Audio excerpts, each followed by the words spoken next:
Okay, end of introduction. Here's the scenario, and I hope it has special resonance for this community. All animal species tend to evolve into an ecological niche and stabilize themselves there. Ants and termites have been at equilibrium for hundreds of millions of years. Our remote ancestors also were on a direct course toward that kind of dynamic equilibrium. We were evolving toward being fruit-eating, canopy-living, insectivorous primates with an advanced repertoire of pack signals, and this was apparently to be our evolutionary destiny. Were it not for the fact that sometime in the last 5 million years or so, the African continent, which was the site of our environmental proto-system, began to dry up. And the forests that had always been our arboreal home began to shrink. And what this spelled for our remote proto-hominid ancestors was nutritional pressure. There wasn't enough food. Our remote ancestors began descending from the canopy and exploring the new environment that the aridity was bringing into existence, a grassland environment, an environment of limited numbers of plant and animal species relative to the climax tropical rainforests that were in retreat. Now, the reason animals specialize their food supply is to avoid contact with mutagens in the environment. If you begin experimenting with foods and begin eating everything, you will produce more children with mutations. Some of these mutations will be positive, most will be lethal. When our remote ancestors came under nutritional pressure, they began expanding their diet. This was the moment when we became partially carnivorous, when we became omnivores. And had I more time, I would lay out many examples of specific plants, such as plants that contain birth control alkaloids and things like that, specific plants that would have impacted early human emergence. But I want to concentrate here on one plant, and that is the psilocybin-containing mushrooms that grow in the dung of cattle. Because I think that if we're looking for a missing link, it isn't a transitional skeleton, it isn't meddling by extraterrestrials, at least not of the overt 1,000-ton beryllium ship variety. It has to do with the fact that we began to allow into our diet an exotic pseudo-neurotransmitter that was part of the native flora of the grassland. And I believe that, in the next 10 minutes, I can at least make it seem plausible to you that this mushroom was the triggering factor that moved us from being an advanced hominid, an advanced animal, to being, in fact, a conscious, self-reflecting, caring, thinking, dreaming, striving human being. And here is my answer to this riddle: where did human consciousness come from? It begins like this. In that foraging phase where we were testing all kinds of plants on the grassland, small amounts of psilocybin mushrooms would have naturally been eaten in the process of eating corms and things like that.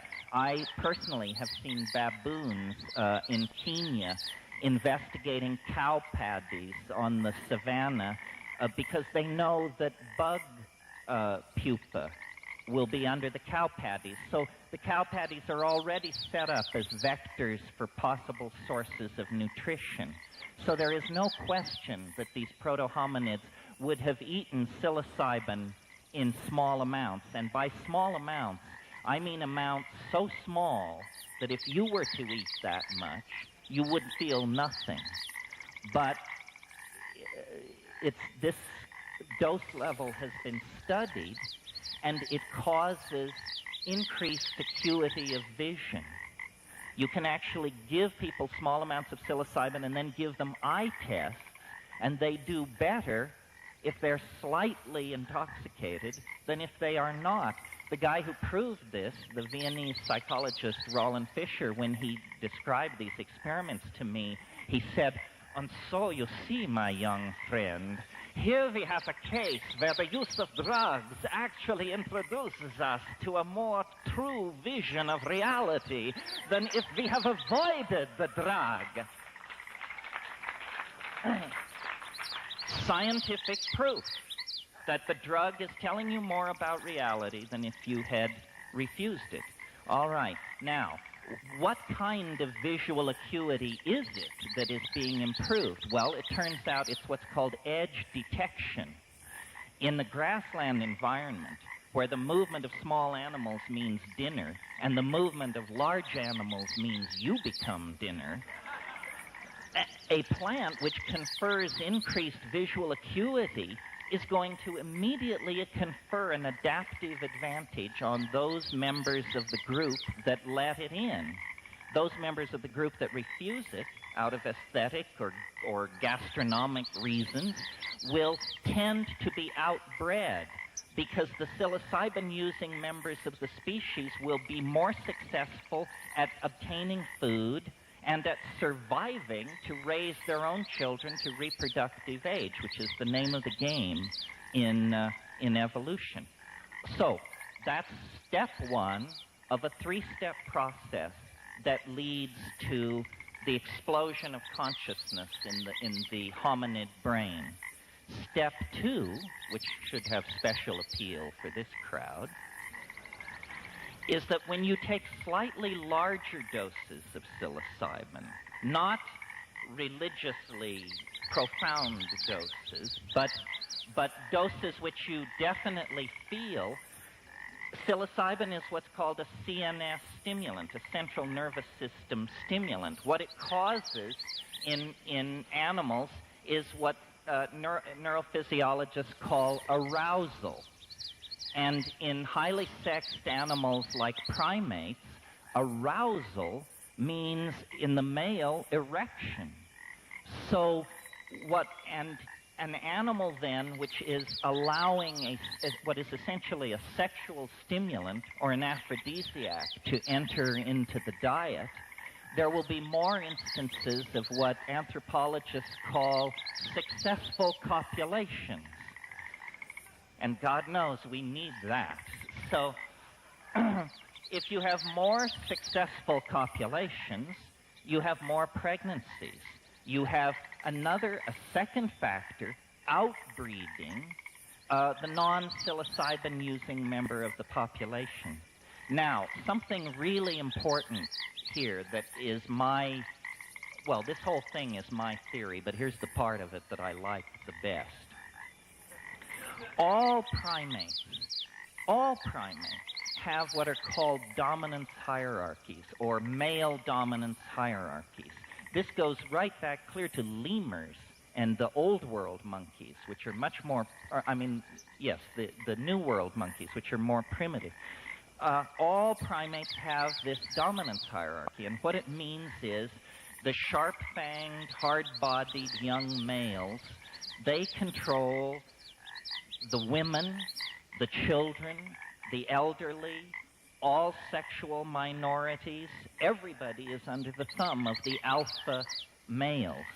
And as we sit here today, though this community may strive to be an exception, as a society, male dominance is an enormous dilemma for us and an enormous distorting factor in our politics and in our lives. So my notion is that psilocybin, by promoting this polymorphic sexual style, actually acted as an inoculation against monogamous sexual styles of bonding, you see. And it isn't that the monogamous style, the dominator style, disappeared. It was simply medicated out of existence for perhaps 100,000 years. It was medicated out of existence. Now, and what it promoted, this arousal, this psilocybin taking around the African campfires by these primitive nomadic pastoralists, what the social change that came with it was an orgiastic sexual style, a style where everybody would get loaded around the campfire and then hump in an enormous writhing heap. Now, yes, now, now, besides the fact that this is a great deal of fun, it has a very, very profound social effect, which is, in societies which allow orgy, men cannot trace lines of male paternity. Men cannot trace lines of male paternity. What does this mean? It means that men do not identify with children as property. It means that the men of that kind of a social group can only think in terms of our children. We, the group, our children. And it creates an immensely cohesive social glue that I believe held these societies together for millennia. And I believe that during this period of pharmacological suppression of male dominance, we became human beings. Theater, poetry, magic, art, altruism, dance, symbolic and cognitive activity of every sort was born in that window of opportunity when there was simultaneously a chemical suppression of male dominance and consequently an opening to Gaian intentionality, to the intent of the larger biological systems in which the human system was embedded. And a kind of paradise came into existence.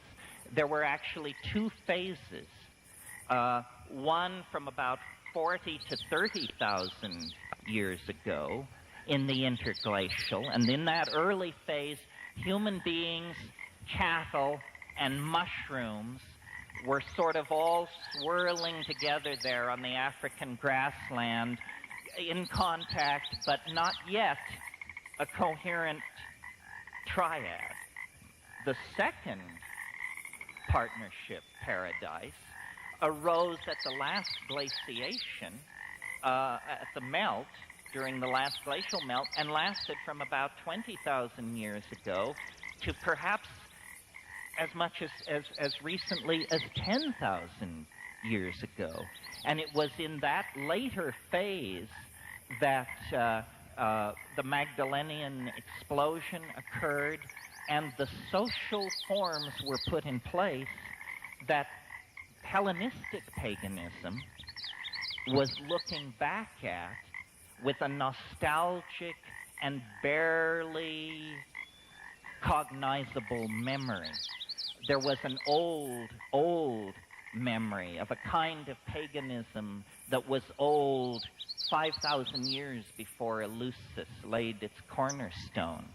I wrote a book called The Archaic Revival, in which I tried to say that the entire cultural impulse of the 20th century, beginning with Freud and Jung discovering the unconscious, beginning with Picasso dragging back primitive West African masks to Paris and inserting them into his paintings, Dada, pataphysics, jazz, abstract expressionism, even phenomena like National Socialism. All of these various impulses in the 20th century, some positive, some negative, all have a common theme: archaism. Archaism, a nostalgia for a state before history. And as this tendency, this nostalgia, has been sorted out over the last 100 years by generations of scholars, beginning with, Freud and Jung and Blavatsky and Crowley, and then coming up through all the folklorists and deconstructionists. As this thing has been teased apart, it has become clearer and clearer that the paradigmatic figure in any archetypal revival is the maker of magic, the shaman, the wizard, the seeress, the person who is in control with invisible forces. And as I have lived my life and explored these things for a long time, I've come to the conclusion that the shaman, without the hallucinogenic plants, is well on the way to becoming priest or priestess, well on the way to being downloaded into a fixed canon, a moral vision, a societal religious structure, which is not what shamanism is about. It's about Discordian ecstasy. It's about the felt presence of immediate experience in the absence of theory. That's what it's about. So and then I want to go back to our little process. We've now covered step one. Better vision through mushroom taking leads to better diets and healthier children. Bigger doses lead to an end to monogamy, a dissolution of pair bonding, and a replacement of monogamous anxiety with polymorphic amorousness, or whatever you want to call it. Then, that's only the second step. The third step is when you double the polyamorous dose. And now, hunting is out of the question, and even fucking is out of the question, because you are nailed to the ground somewhere off at the edge of the firelight, wrestling with a mystery so profound, so bizarre, that even as we sit here with Husserl and Heidegger and Heisenberg and all these clowns under our belts, it is still absolutely mysterious, appalling, challenging, boundary dissolving, and unavoidably ecstatic. It is the living mystery. And I don't know how many of them there are in the world, but for my money, there only has to be one to rescue the entire concept from, the dirty claws of the reductionists, the materialists, the Christers, the nothing butters, the merely this, and the simply thaters.